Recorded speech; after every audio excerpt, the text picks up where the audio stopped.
Hey, it's Chuck. We are not bemoaning the noon kickoff. We are now owning it. It's a badge of honor. We're the lunatic fringe that defines our coach's legacy when it comes to this game. They don't get to define that outside the family. Dude, we're cut from a different cloth. We're Ohioans. He's got it all, man. He's even got the jaw. You know the jaw. You see that jaw, and you're just like, yeah, man, that's a dude. Do I want Michigan to beat Oklahoma? No way in hell. I don't know what world I'm living in. This is insane to me. And if you saw my outburst, I apologize. It's showtime now. It is showtime, and welcome to Buckeye Huddle Primetime. Appreciate you so much for joining us here at Buckeye Huddle, as we are here every Monday and Wednesday at 8 p.m., live as always. And this is also a call-in show. If you want to call in and hit up the show, we'll take some phone calls probably around 8:35-ish, 8:40-ish. If anybody wants to call in, all you got to do is click the link in the description of the video, and you'll be able to watch the show from the green room. It's called the green room. Fancy stuff here, as we are here at Buckeye Huddle. We're fancy, and we are still in full celebration mode, and we can do that. We can keep on celebrating, but the Ohio State team cannot, as they're right back at it, man. Another huge game, and we will obviously get big in on the Indiana game. Probably not till Wednesday, though, because, man, we've been waiting a long time for this, so I'd like to savor it again. It is only Monday after all. We're going to enjoy it on this Monday. We're going to be reflecting on what this win means and the era that we're currently living in as Ohio State football supporters. And, of course, signing day, as you know, is this Wednesday. Maybe you didn't know. Maybe you've been caught up in the win. But it is Wednesday when we are going to see this class of 2026 come together. We're going to probably wait to hit on that till tomorrow morning's Chuck on Bucks, as there's a lot of rumors flying around. So if you want to talk some recruiting, that'll be tomorrow morning. Unless you got some questions you want to ask, we can get to some questions in the comments section regarding recruiting in that class, a class that has rebounded tremendously in the last 45 days after sitting ninth in the country post-summer. Usually they add an extra 3 guys after the summer. This year, you've got an extra 11. Now, probably going to lose some, but you might get some coming back in from now till Wednesday, Thursday, Friday. But again, those are things we'll talk about tomorrow. Today, we start with Saturday, and I want to start with some of the non-football things that went on around this game. I don't know if you guys watched the Iron Bowl or regularly watch the Iron Bowl or Red River. Red River a little different because it's at a neutral site, which kind of changes the dynamics. But the Iron Bowl, widely regarded maybe as the second best rivalry in college football. You know what I don't expect when I tune into either of those games going in? I don't expect to see 6 personal fouls, referees getting headbutted, players getting headbutted and teabagged, cheap shots all day, instigating fights all day, guarding the logo at midfield with mobile equipment chests, planning an ambush in the tunnel, players shoulder checking coaches, communications being sabotaged. I don't expect any of that stuff in any other game. But this game is the dirtiest, most despicable game in college football every year. And it almost feels like the players on that team try to outdo themselves each year. Like, what can we do this year to one up how big of jerks we were last year? And they did it all game long. This one was maybe worse than ever. And our guys weren't perfect. But if I was a Michigan fan, Ryan Day says, you want to win with humility. We're going to win with humility. I'm probably going to point and say, well, that's a little hypocritical when you got IGB running down the field after a pick with his helmet off. All right. Maybe that's a little hypocritical. Maybe you could say Ryan Day was a little passive aggressive, acting like he was taking the high road in the press conference, but really kind of saying everything he needed to say by how he said it. Or maybe Phil Daniels was a little overboard when he teabagged that guy. I get it. Those are a couple of maybe fair things. But when you stack up the extra that went on in this game, it is so lopsided. And they just conducted themselves in a fashion that was so embarrassing, man. The whole thing was just a spectacle. I mean, there's nothing like it in American sport. And it is a despicable game, and I love every minute of it. But it's almost like the hate has become a spectacle on its own, where even non-football fans tune into that game because they want to see what'll happen next. And it's an amazing spectacle when the SEC honks are talking about it all day long, and they were. And a perfect example of what a spectacle this game has become is when a big football game ends, what do we see? We see the celebration. The sideline reporter interviews the coach, maybe the quarterback. They cut to the booth and say goodbye, and they're out of there. How many times do you watch a football game where 15 minutes after the game is over, the camera, with nobody talking, no commentary, is just trained on the field waiting to see what happens next without a field storming? We're just talking like just looking at the players meandering about the field. We don't ever see that, man. The network's already cut and gone on to the next thing. But this game, 10 minutes, 15 minutes after, the cameras are still just showing us the field because everybody's waiting to see what's going to happen next. And it's pretty amazing. It really is, man.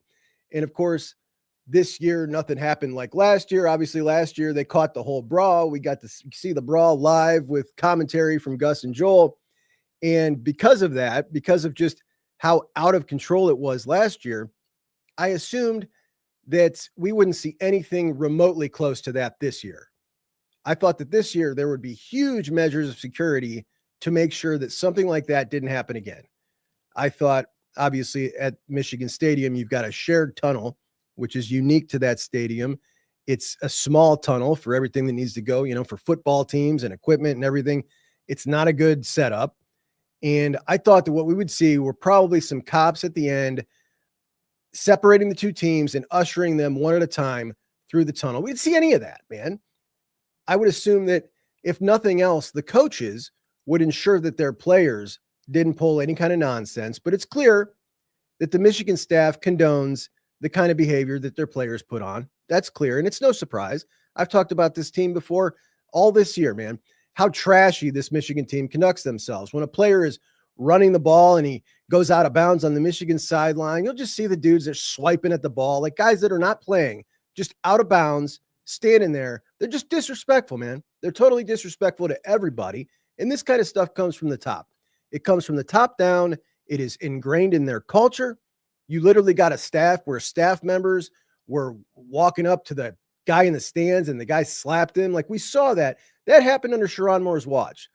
When the literal head coach of the football team is shooting an arrow like he's a 20-year-old that just scored his first touchdown after a win, like that's the guy leading the organization. And when you got that guy on top, this is what you get out of your dudes on Saturday in a rivalry game. That kind of leadership sends the message to a freshman from Texas who's never even suited up in the game that it is acceptable behavior to walk down the tunnel and shoulder check a coach on the opposing. Are you kidding me? You see all the room to the right of that kid, but he wants to shoulder check a coach on the opposing team. As much as they hate Urban Meyer, and boy, do they hate Urban Meyer would absolutely berate that kid in front of everybody if that was an Ohio State player, and he shoulder checked a coach on Michigan's team. It's just no discipline. It's totally unacceptable. You got the guy getting up right off the rip after Bo busts off a 23-yard catch and run. Congratulations, kid. You made a good hit. He just gained 23 yards, and you get up jawing at him. You didn't do anything. The refs should have set the tone early, and they didn't. Without a doubt, we should have saw an ejection for Jayshon Barham for something that I have never seen in all my years of watching and participating in football. A player put their hands on the referee, Jayshon Barham, who, look, he didn't try to hurt him, but he gently did a headbutt motion and put his helmet to the dude's nose. You can't squish the referee's nose. He didn't make him bleed. Probably didn't hurt him. But as you can see by the picture, he smushed his nose, and you can't be out here smushing noses. Now, if you were the coach and your player did something like that, and you were in the press conference after the game and somebody asked you about it, what do you think you would say in that instance? I can tell you what I think I would say. I would probably say totally unacceptable. I apologize to those referees and those officials on behalf of our team. I had Jayshon apologize to that official before we left and thank him for not ejecting us and letting cooler heads prevail. That's what I think I would say. That's not what that blue dope said. Here's what he had to say in the press conference after the game. The Jayshon official grabbed him and he reacted. Should have reacted, but the official grabbed him with 2 hands. But that was grabbed him with 2 hands. Smith, fumble or catch. They thought it was fumble. They said that he had control of it.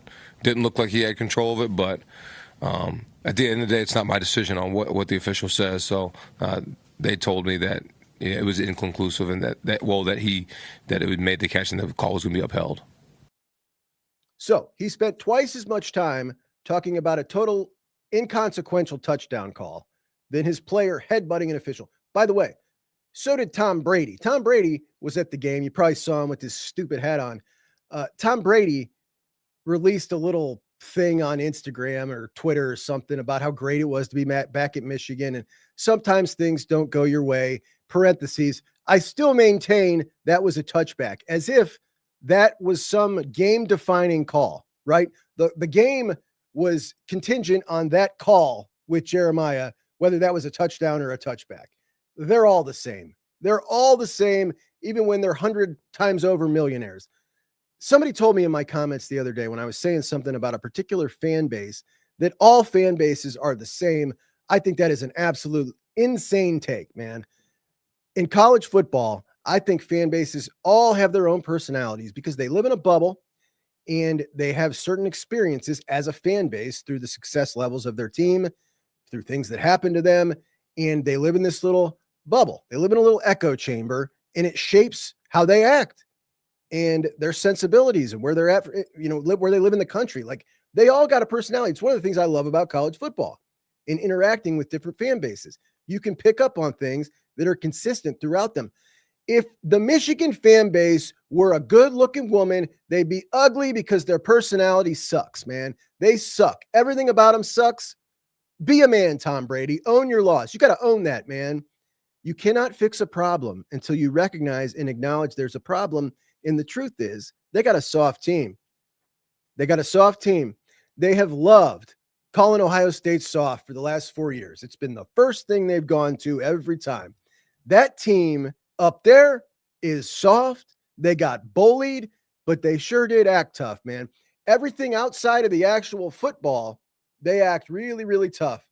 And the Buckeyes, they were tough between the whistles.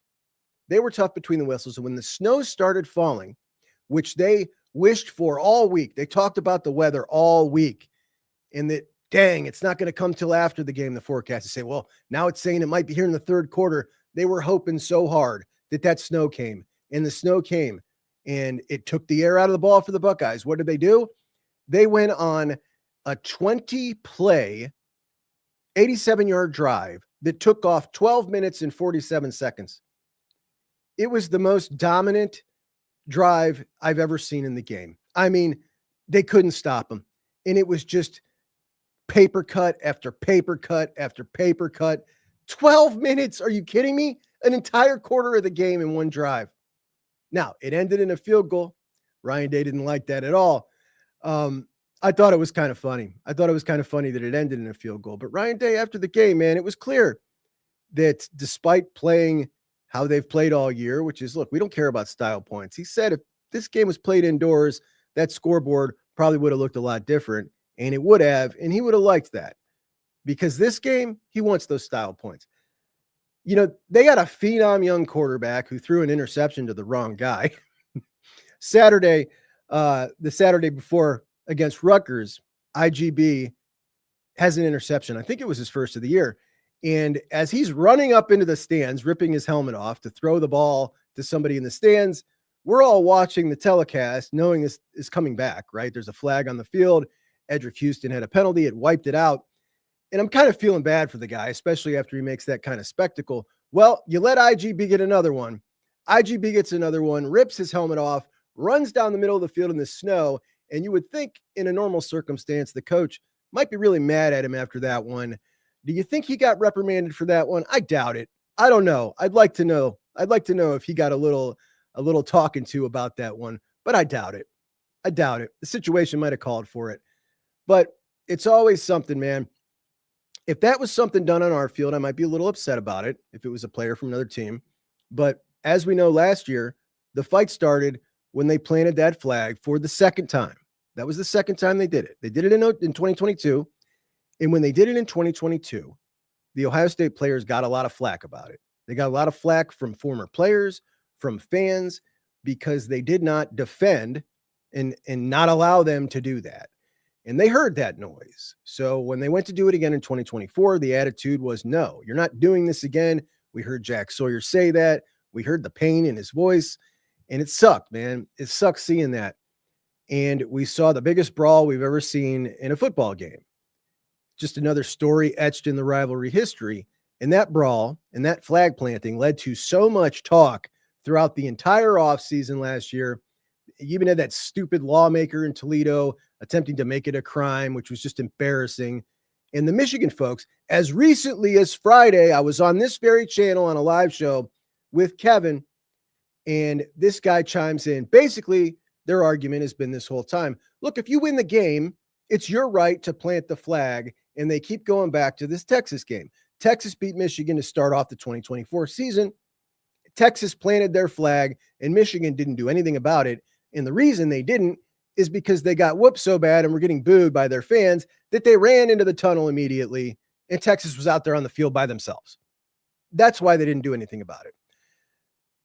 Because you win the game doesn't give you the right to disrespect me. That's not how it works, unless I allow you to disrespect me. And Ohio State didn't allow it in 2024. So by these Michigan fans' logic, there was no reason for the Michigan players to be standing guarding their 50-yard line, guarding their logo. You're supposed to be allowed to do that, right? Well, they obviously got their argument blown up when their own players decided that they're going to stand on the logo and guard the logo. They all converged on it. They even rolled out equipment chests. Have you seen these pictures? They rolled out equipment chests from the sidelines onto the logo. Which means what? I mean, I think it means it's pretty clear that they talked about when we lose this game, we can't let them plant the flag. And they coordinated a plan to guard the logo, dude. Can you imagine going into that game if somebody were to bring up, listen, if we lose the game, what are we talking about if we lose the game? I can't believe you even brought that up. But if we do, we got to make sure, like, why don't we, let's roll out the equipment chest. Yeah, let's do that. Unbelievable, man.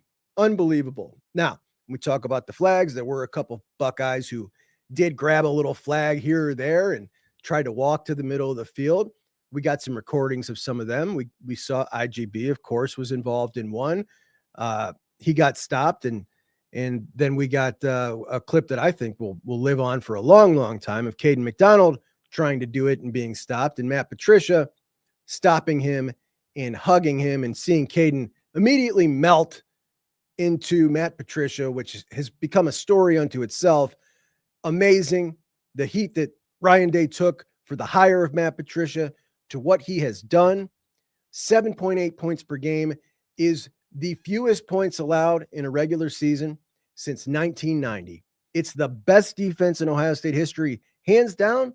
And that guy has that effect on players like Caden McDonald in less than a year that he's been here. It's an amazing story. So much of this is just amazing story after amazing story. But the Buckeye staff had it under control. And then Ryan Day went over to Sharon Moore and said, look, man, we're not going to be planting flags or anything, but unless we want a problem, get your blue dopes off the field. And Sharon said, okay, sir. So if you don't want to lose the game, look, Ohio State never brought a flag up there. They were never going to plant a flag. And I think one of the best pictures we got out of this game was the Michigan players standing on the field, and it's a picture from behind them, and the Buckeyes are just up into the stands, sitting there, enjoying it with their fans. Really cool stuff. The Buckeyes were classy. Jermaine Matthews had a belt. Jermaine had a belt, but Jermaine gets a pass, man. Everybody knows that. Tons of Ohio State fans were up there for that game. And I saw a couple Instagram clips of Michigan fans saying that it was the most red they've ever seen in there, which is interesting because we saw, I don't know, a lot of years during that 17-year clip in the Rich Rod, Brady Hoke era where there was a ton of red in that stadium. But this year, there was a lot, man. There was a whole lot. Yeah, Rome, I'm with you. Rome says, sounded like K-Mac was going to cry. He was so built up with emotions. It was an awesome, awesome scene. In fact, I got it loaded. Let me see if I got it. Yeah, here it is. We did it, man. I love you, dog, man. We're gonna keep doing it, baby. We're gonna keep doing it. Oh, you're the best, bro. I love you a lot. I love you a lot. That's an amazing shot. An amazing shot. Michigan's in trouble. They're in trouble, and they're in real purgatory now. Because unlike Rich Rod or Brady Hope, man, those dudes weren't out there winning 10 games. Sherrod Moore wins his bowl game. This guy's got 10 wins. 10 wins. How do you fire a guy with 10 wins? They're not gonna, obviously. They jumped on me 2 years ago. Well, not 2 years ago. I haven't been around 2 years, but almost 2 years. When they hired Sherrod Moore, I said this is a MAC level or maybe lower level Big 12 coach on the open market. If his agent floated him at the time and said, I want to be a head coach, those are the kind of interviews he would have gotten. MAC, lower level Big 12.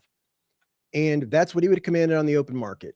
And instead, he got the head coaching gig at a blue blood at Michigan. They disagreed. They said he's the offensive coordinator of a national championship team. Well, the type of offensive coordinator that gets the head coaching job at a big time program is a dynamic offensive coordinator who's scores a lot of points and is, he's an inventive guy and he's got a guy thought of as a real offensive mind. For instance, Will Stein, just tonight before I got on the air, Will Stein, Oregon's offensive coordinator, got the head coaching job at Kentucky. We're talking about a guy widely regarded as one of the top 3 offensive coordinators in college football who's never been a head coach, and he got the Kentucky job. So what kind of job does a guy who's running a Stone Age offense like Sherrod Moore was in 2024 for Michigan, what kind of head coaching job does he command on the open market? It's evidently clearly not an SEC job because Will Stein just got one of the bottom 4. So probably not a Big 10. It's a Big 12 level job, if that. And the way they talked about what they were going to do with Sherrod Moore, as if Harbaugh didn't just walk out with all the staff, was things were just going to keep on rolling. They said it all year last year. Well, we do this and we do that and we develop players. I'm going, what do you mean, man? You just had a coaching change. This is an entirely different reality you're living in. You got a MAC level head coach, lost all your best players, and you're basically in a total rebuild with a rookie head coach. And they thought it was just going to keep rolling. And then the absolute worst thing happened. They finished that season strong with a win against Ohio State and then a win against Alabama, which turned out to be calendar-wise their second win against Alabama in that calendar year, which was fun to brag about. But it also saddled them for this guy for probably some extra time because now he's got a couple of really big wins, and they got their 4th win against Ohio State in a row. And even though it was a disappointing season for them, they saw improvement towards the end from Sherrod Moore in the form of results on the field. And now they might come back with a 10-win season, and they are just in a state of purgatory, man. They're in a state of purgatory with this guy. He don't got it. He does not got it. Now, they insisted he fired his offensive coordinator after his first year, so he did. Got a new offensive coordinator. A lot of good it did. They get the quarterback who didn't want to be there, kid from Michigan who said he didn't want to be there because they can't develop the position. Money cured that issue for him. So he goes up there, and the development of that kid has been dreadful. Dreadful. I mean, you can't even blame it on him. Like, this guy's clearly had no kind of acceptable coaching for a kid that talented. You look at him, his feet are all over the place when he's throwing, different arm slots, different arm angles for everything when it's unnecessary, rocket speed on everything. He's got no touch, and it's clear they don't even trust him. They threw 5 passes in the first half, man, and he was 3 for 5. And they went on to win 10 games. 10 games. Because they're talented. They've got some talent. They're a talented team. Not as talented as they have been, but they've got enough talent to win 10 games, which pretty amazing. I think they'll win their bowl game. They're pretty good. They'll probably be in the Pop-Tarts Bowl again, something like that. But for year 2 of Bryce Underwood, I suspect they're going to try to get him a proper quarterback coach or something. But can you imagine like not having the foresight to have done that already with your $12 million quarterback? Like that kid's awful. He was terrible. 64 total yards. Do you know what he said before the game with Charles Woodson? Listen to what this kid said. Film on, what do you see? Me versus Matt Patricia. That's all it is. That's me versus Matt Patricia. Obviously, you've seen all the other embarrassing things this kid said. He told LeBron it's over for Ohio State. The Cedar Point clip where he's talking about, I run Ohio. But that one is the worst by far. A Super Bowl winning, multiple Super Bowl winning defensive coordinator who's also been an NFL offensive coordinator who has game planned against the best of the best, Peyton Manning. And this kid has the stones to say it's me versus Matt Patricia. Matt Patricia don't know your name, fool. Like, what are we doing here? That is so embarrassing, man. But at the end of that game, it was clear Sherrod and his team gave up. And because of all the circumstances surrounding this game, because of everything, because of taking it back, restoring order, the huge accomplishment for the Ohio State head coach to get this mentally off of his back, winning his second time, but it's been a long time. And I think that this one will kind of go down in our memories as one of the bigger wins we've had in the rivalry. It's one of the bigger ones, man. It's up there. It's up there. What did you think of his post-game talk? I thought it was pretty perfect. But when he told us he's been waiting so long, thinking of what he might say in this moment, like I wasn't expecting this. Like that's pretty deep, man. To admit, like, yeah, I have reenacted sitting here in this seat over the years many of times, wondering what am I going to say when I get there? I think it's so relatable because I think we've all been in situations like this. We've all been in situations like this where you think, man, when it happens, and I know it's going to happen, what am I going to do in that situation? And then when it happens, you usually end up feeling so satisfied and relieved that that pent-up anger that you previously had, and boy, I'm sure he had a ton, it kind of subsides and you just feel a little more content and you take the high road, and that's what he did. But I've been there with this venture right here doing YouTube when I first started, and people around me were patting me on the back saying good job and snickering at me behind my back.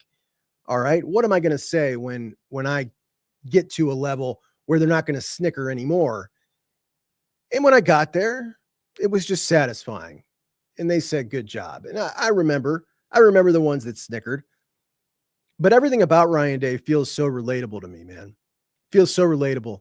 Going back to the beginning of what we just experienced here, the Ryan Day Slam, the 365 days of perfection. Because as we sit here right now, as Ohio State fans and supporters and the program, it's on the top of the college football world. The number one team, the reigning national champions, going on to play the number 2 team in the Big Ten championship for the right to be number 1 in the playoffs, of which they are favored now by a large margin. Ohio State plus 155 to win the national championship. You bet $100 for them to win the national championship, you're only going to win $155. That is a huge favorite. Indiana second at plus 460, Georgia third at plus 800. Then everybody else is in a logjam at about plus 1,200. But we're sitting on top of the college football world, having just completed the perfect 365. And when we go back to the start of this thing, it was one of the lower points that we've been in a long time. I mean, the 3 weeks after the game in 2024 until the Neyland North massacre was the oddest 3 weeks that we've ever experienced. It was so strange. You're going into the playoffs, but the tone for that 3 weeks, nobody even wanted to go to that playoff game, the first playoff game in the history of Ohio Stadium. And people didn't even want to go. And we were just sitting there lamenting at the fact that how did this team with all these seniors who came back to beat Michigan and win it all just inexplicably lose on their home field as 24-point favorites in a loss that ended with the head coach's team in a brawl while he's standing there on the field with 1,000-yard stare saying, what happened?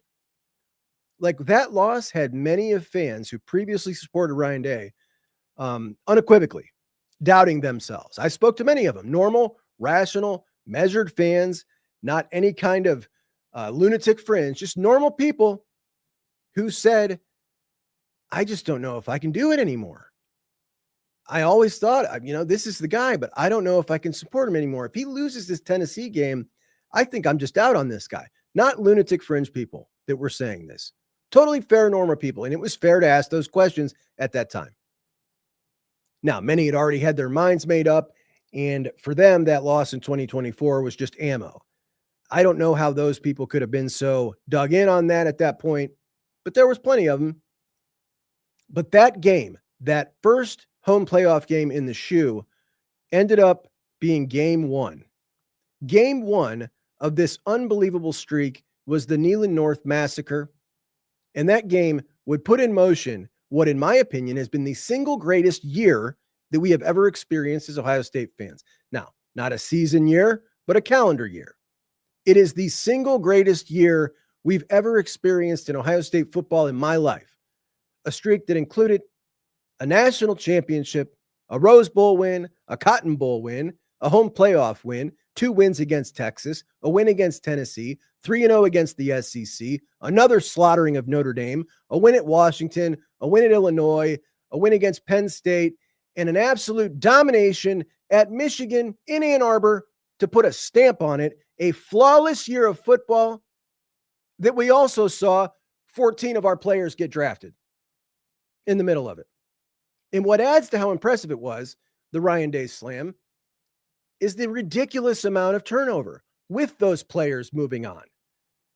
A year of perfect football, a perfect regular season was just accomplished while changing over almost an entire defense, a new quarterback, and a total of 4 coordinators throughout the 2 seasons. It's amazing, and it truly shows how elite Ryan Day has become at his job. His program is the picture of consistency and stability in college football, and he has been near flawless in his hires, in his player acquisition and development. Retention is second to none, and he had one final hurdle to get over, ending that damn streak and taking back the rivalry, and he did it. So ask yourself, in your lifetime, has Ohio State football ever felt this dominant on the national level as they do right now today? I don't think they have. I don't think they have. And thinking through this last 365, where the program sits today, I think I can say right now with confidence, while I lived through legends at Ohio State, Urban Meyer and Jim Tressel, even the great John Cooper, who, by the way, was at last Tuesday's press conference. He was at last Tuesday's Ryan Day press conference. I didn't tell you guys because I didn't want to freak you out. But he was there. He sat through the press conference, and I was looking back at Coop like, ooh, boy, I don't know if that's a good omen. But this is historically great coaches, right? None of them was ever in position this close to doing what Ryan Day is hopefully about to do. The closest we could have said we've been is 2015. And at that point in the season, like at this point in that season, that 2015 season, you already had a loss to Michigan State. And the guy who is delivering this is the same man that so many doubted just one short year ago. The story is just incredible. It's absolutely incredible. And where we sit is unbelievable, man. We're at the top. This is the best it'll ever be. Enjoy it, man. When I see people getting irritated about something, look at the big picture here, man. This is amazing. The stat of the game for me is after 11 pressures the offensive line gave up against Wisconsin. They gave up 11 pressures to Penn State. Then it got slightly better against Purdue, but not much better. 9 pressures given up. Then against UCLA, they run the ball good, but UCLA is a pretty trash defense against the run. They give up 5 pressures, so better on the pass pro. Then they play Rutgers, and they run the ball really good, but they're one of the very worst in college football against the run. So we're thinking, all right, how does this add up against a good team? Well, they gave up just 5 pressures against Rutgers. All right, so the key to the game for a lot of people, keep Julian Sang clean. If you keep him clean, the Buckeyes are going to win. And if you can run the ball, it's really over. And what do? They go up to Michigan, and these guys give up exactly 0, not a single pressure on the day. Amazing. This is the same unit that against Wisconsin and Purdue looked totally discombobulated, missing assignments, mental mistakes. Phil Daniels gave up 6 pressures on his own. He was excellent. Austin Cerville was giving up pressures. Like, they go up to Michigan and they did everything right. They were so locked in. It was such an amazing performance, man.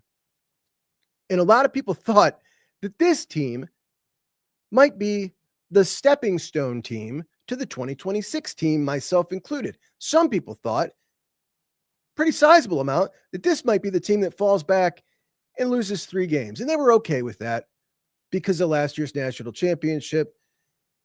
I didn't think that, but I did think they would lose 1 game. They didn't lose any. Speaking of that 3 loss, this team is the 14th Ohio State team in a row that will not lose more than 2 games, which is absolutely amazing. Do you know the team, the second longest streak that hasn't lost 3 games? It's 3 years. Ohio State has done it 14 years in a row without losing a 3rd game. The second best streak is 3 years, and it's Oregon.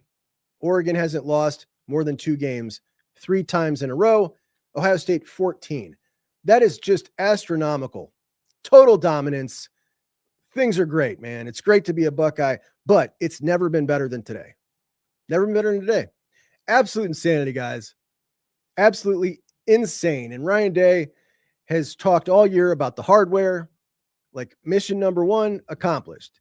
They will have a meeting with the Gold Pants Society and get those gold pants at the end of the year. So hardware number 1 done. And now it's on to number 2. I guess the question is, should we be concerned after a win like that was so emotionally taxing, so all-encompassing, right? Like, how long was that game in the back of their minds? And we talked often about how they prepared for that game. Seemed to be much different, a much different vibe. It wasn't so overt and all the pressure is on. It was more like, this is just another week. We go into every single week as prepared as we can be, and we play as hard as we can play. And this one will be no different. Obviously, the stakes are way different and it means a lot more, but that doesn't need to change our preparation. That was the vibe going in. They go in and they win the game. We see the enormous emotional release. Does that throw them off now that they're literally in game prep week right now? They got to play again Saturday. This is not like the playoffs. You can go back to the playoffs and say, look, last year they were able to win game after game after game in the playoffs. They had 10 days in between those games. That makes a big difference. They're on a regular work week here.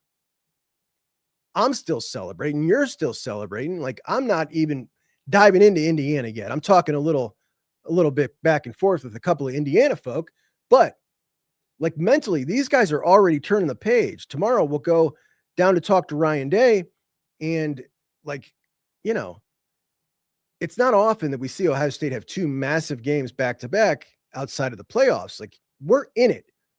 I'm curious how much is going to be asked of him about Michigan, because normally that's what we do when we go.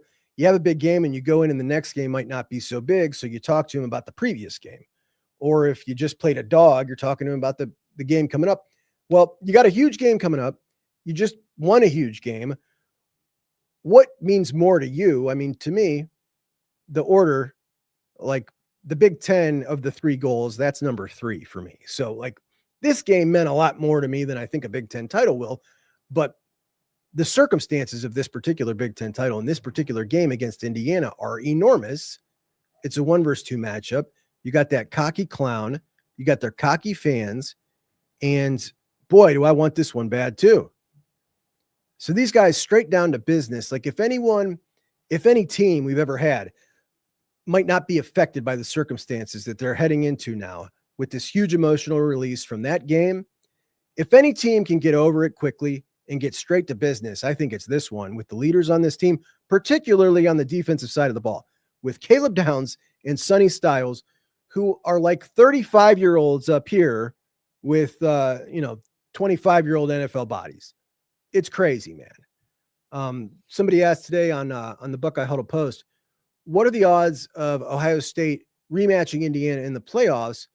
And should they do that, or should the odds be good? Do we think Ryan Day will change the way he goes about this game, this Big Ten championship game? So if you think there's a rematch coming, do you maybe coach this game any differently? If we're looking numerically at the odds that there will be a rematch, the odds are pretty good. The odds are pretty good. If you're just looking at the numbers with Indiana and Ohio State being both, pretty big favorites outside the rest of the field, the odds would be good. And they're both going to be in the top 4 with a bye week, regardless of what happens here. So then it's just going to matter, how does it shake out? Who stays at number 1? And does the other guy fall to 3 or 4 as to whether or not they would rematch in the Final Four or the championship game, should they both move on? So what's your take? If that's the case, and we think there probably will be a rematch, do we see Ryan Day coach the Big Ten championship game any differently? I don't think so. I think he's going to coach this game to win this game, and without any thought of a potential, because that's all it is at this point, a potential rematch. If you knew for sure it was a rematch, I think things might be differently. But as of now, it's just a potential rematch. So goal number 1 is to win this Big Ten championship. I think he's made it very clear how much it means to him and to them. He has 2 Big Ten championships, but not for a while. Obviously, he wants a national championship more than a Big Ten championship. But you play this game, you got 3 weeks plus of rest after this game, because like I said, regardless, the loser of this game, because of how they changed it now, it's going to be the top 4 seeds. The loser of this game will remain in the top 4. And order will be restored. We're not going to see any of these 4 teams. We might see some. We're not going to see all 4 of these 4 teams that get a bye week lose, which is what we saw last year in the playoffs. All 4 teams that got the bye lost. And of course, you had the Oregon folks crying. They lost to Ohio State because they had 24 days off, like nobody's ever had that. Ohio State had 51 before the national championship game in 2006, and Oregon whining about this 24 days off, and that's the reason. And they used as evidence the fact that all of the teams with bye weeks lost, but that's because they were all underdogs. It was chalk, straight chalk. All the favorites won that week because we had a ridiculous system, but they changed it. Now, one more thing about the game. Somebody made a comment, and I talked to you guys about this last week, about the game losing its luster, and should Carnell Tate maybe sit because it's cold. And there were a lot of Ohio State fans, even talking last year, they didn't care a ton about losing the game because it doesn't matter anymore. Ohio State was still in the playoffs, won the national championship while losing the game. And this year, Ohio State's already in the playoffs. So what's it really matter? I'll tell you what, man, there are few games in my lifetime that I have ever seen 2 teams react the way these 2 teams reacted after that game. And I love it. I love it because I think it proved once and for all that even in this era where Ohio State is still going to the playoffs, no matter how they fared up in Ann Arbor on Saturday, they looked like they won a national championship afterwards. That celebration, very similar to the celebration after the Notre Dame win. Very similar. They look like they just won it all. And there's no faking that. There's no faking how much that meant to everybody on that team. There's no faking how much that meant to all of us supporters. There's no faking it. So from here on out, I hope we hear this characterized that is as it really is. And how it really is that this game is not as consequential to the playoffs, but this game has no less meaning. In fact, it might not have ever meant more to the participants on both sides. So that's what I got out of it. Now, do we have any callers who are joining us? We do. We'll go to a caller here in a minute. Harish has called in. Get to a couple of your comments. Mike says IGB is so frustrating. He's no Caleb Downs. He did get a PI, pretty inconsequential PI as it turned out. But man, I love him. We're talking about a guy in IGB who is in his I think he's in his fourth year starting as a college football player. Like, I think he's so underrated.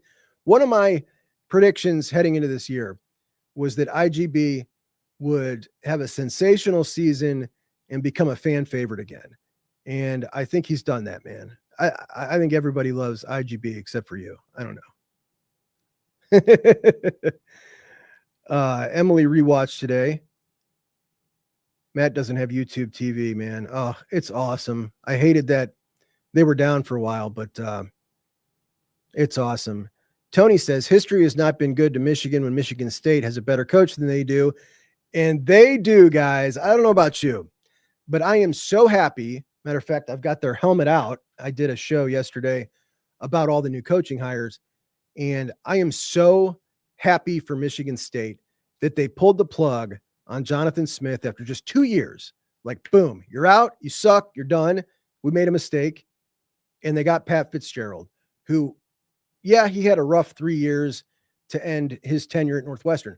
But this is a guy who took a bunch of unathletic, great students, really hard to get guys into school there in the Big Ten, and many times was able to field teams that could compete with the best of the best in the conference, which is impressive as hell. Now, you might say he's outdated. How's he going to do in this new era of college football with everything that's involved in player acquisition and money? I listened to him talk about it, and it is clear that he has been studying and looking at what's working, what's not, and he's got a plan. And you can say whatever you want about the hazing. I get it. I know some people feel one way or another about it. Like, they exonerated him, so that's the only stance I'm taking. He was exonerated of having any knowledge of it. So to me, I think it's a great hire for MSU, and I think it shows what we don't see enough in the Big Ten from the teams that usually end up in the bottom six. Michigan State, not one of them that usually ends up there, but the bottom six teams in the league who cash that Big Ten check and don't then invest it into the football. And we need to see more of that. So I'm happy that Michigan State did that. I think it's a good hire. Emily says, Chuck, CJ Barnett had to sprint at halftime from the sideline to the 50 to get Matthews. He was a handful. He is a handful, man. The dude is just, he doesn't have an off switch. Does not have an off switch. Woody says, say we lose Brian Hartline in a couple years, bring Chip back, Day, Chip, and Matt. That's a couple of legendary coaches, isn't it? What's the chances Brian Hartline leaves for a Tulane type job? Man, really low, really low. This Kentucky job that just popped up, and they immediately hired Will Stein. Hart was going to get an interview there. And if he's getting interviews for Kentucky and last year a West Virginia type program, he's already passed the Tulane type of job command on the market. So that tells us that already. So that's great. Michigan needs to request a refund for Underwood. He's atrocious. I think he's got the goods, but yeah, that's the issue. It looks like there's been little to no development. Picture him with Ryan Day for a year. You know what I mean? Don't you think Ryan Day could make him into a really good quarterback? I do.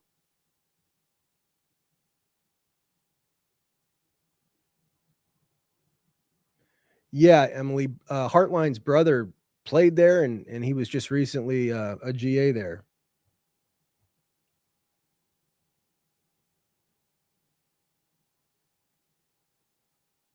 Doug says Stephen Means was standing next to Day when the brawl broke out and said he couldn't see what was going on. couldn't see what was going on. I don't know, man. It's a little interesting.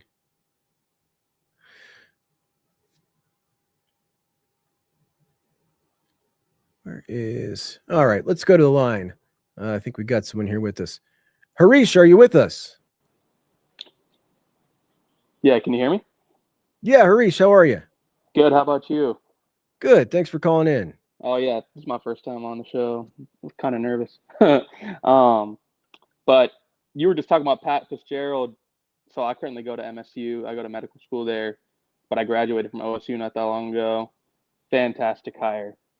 I mean, that's exactly what they needed. You graduated from Ohio State. Now you go to Michigan State, and you love the Pat Fitzgerald hire. I'm with you, man. I'm totally with you. How old are you? I'm 24.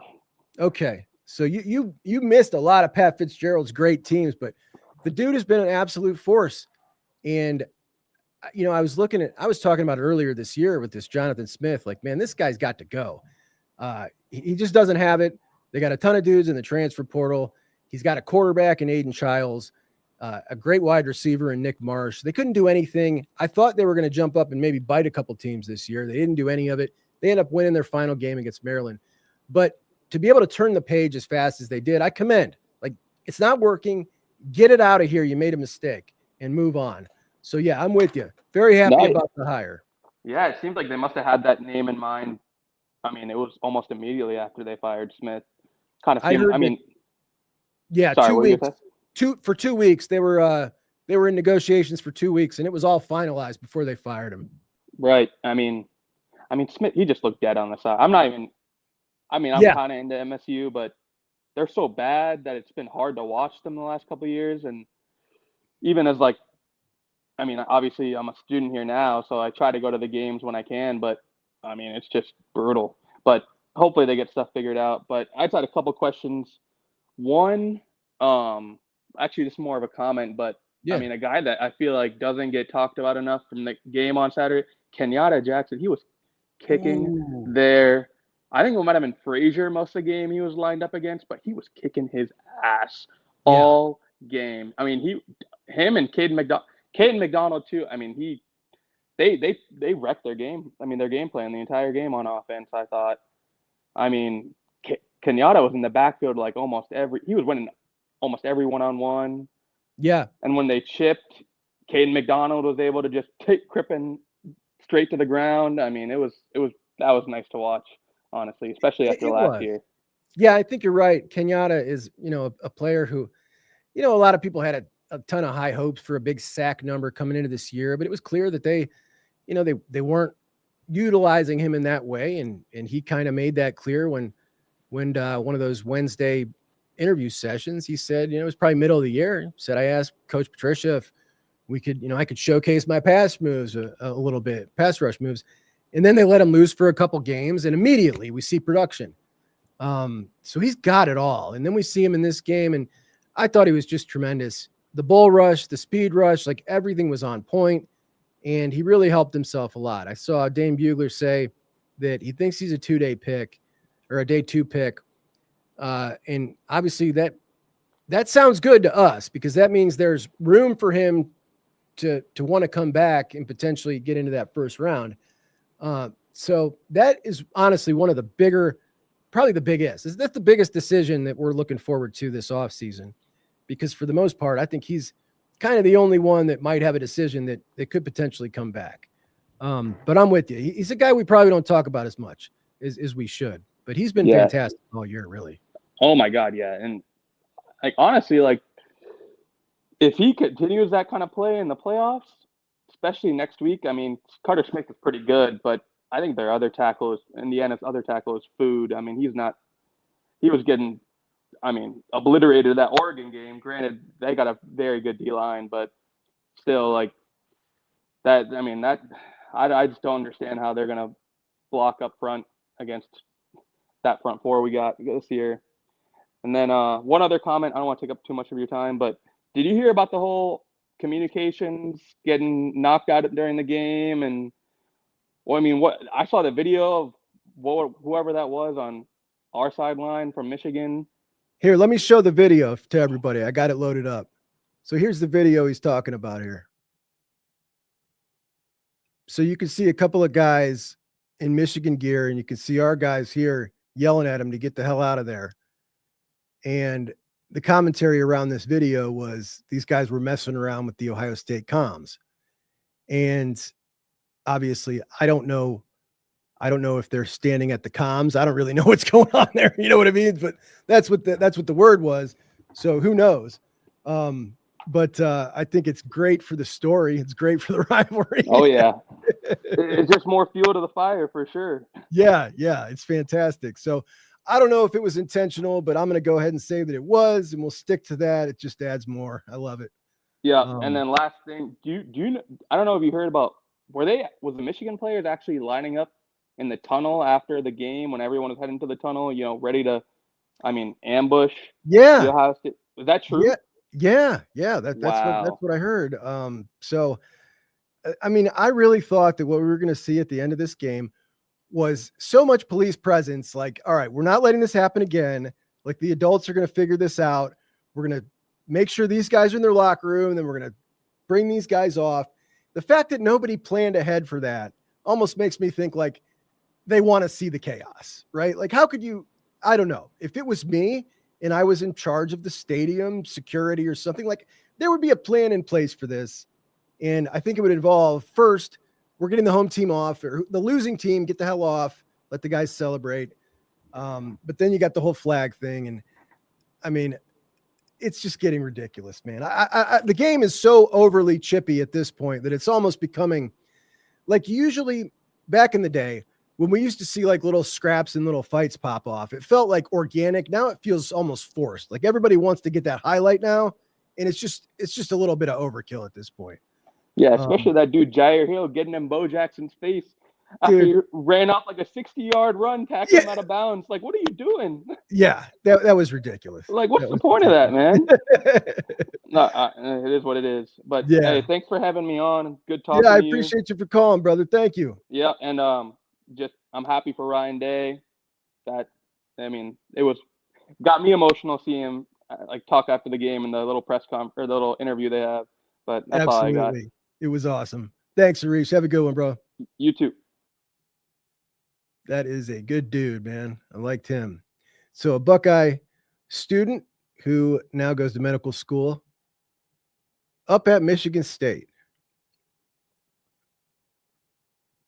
What's up, Rod? Rod says, I'm calling it now. Hartline stays for one more year, and it's Florida State in 2027. Rod, that makes too much sense, man. I don't really like the sound of that.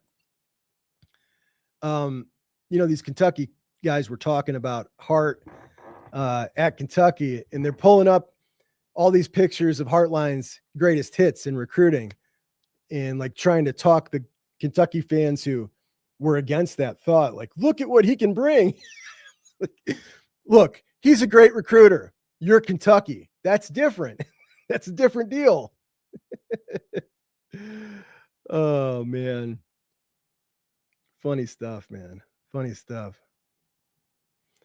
All right, my friends. One more here. Billy says Penn State doesn't seem to have any head coaching options. It has been weird how we've seen the other schools handle their search versus Penn State. The last I heard, and it was Kalani Sitake, the BYU head coach, was asked about the Penn State head coaching job, and he diverted the question. Didn't give one of those unequivocal no's. Talked about, we're just going to kind of stay focused on this. I think there's a pretty good chance that he might be the guy, which surprises me because he's a BYU guy through and through. And I wouldn't have thought he'd ever leave. But if he has aspirations to win a national championship, he can't do that at BYU or Penn State, but he thinks he can. So maybe he's the guy. Maybe he is the guy. He's a pretty good coach. Not something I would be nervous about. There we go. Oh, never mind. Billy follows this up. BYU gave him an extension. Okay, well, he's out then. Should have read down a little further. I'm with my man here, Outcast. Franklin's going to be a problem at Virginia Tech for PSU. I think this is maybe if we're ranking all these hires, like I do love Will Stein to Kentucky for who they are, but they have a ceiling that's not very high. But Franklin at Virginia Tech, Franklin can make the playoffs at Virginia Tech in the ACC. And I think it's kind of being overlooked as like, well, yeah, it's good for Virginia Tech. Like, he can make the playoffs there, which would be amazing. Yeah, it is a rule. If our comms go down, theirs have to too. But, you know, there's rules and then there's rules being enforced. Yeah, the guy hasn't improved at all. At all.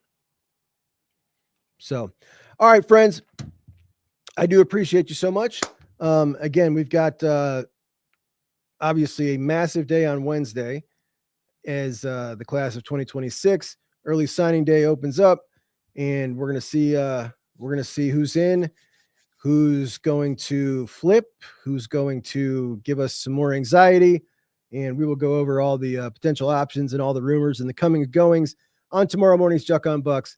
I do appreciate you for joining me here on Buckeye Huddle Primetime, and we will be back next Wednesday at 8 p.m. We'll have the phone lines open. We'll do it again, and we will dive in a little more on Indiana, as today was pretty well game focused. But thank you all so much for joining me. I appreciate all your comments. You guys are the best, and I will talk to you then. Buckeye Huddle out.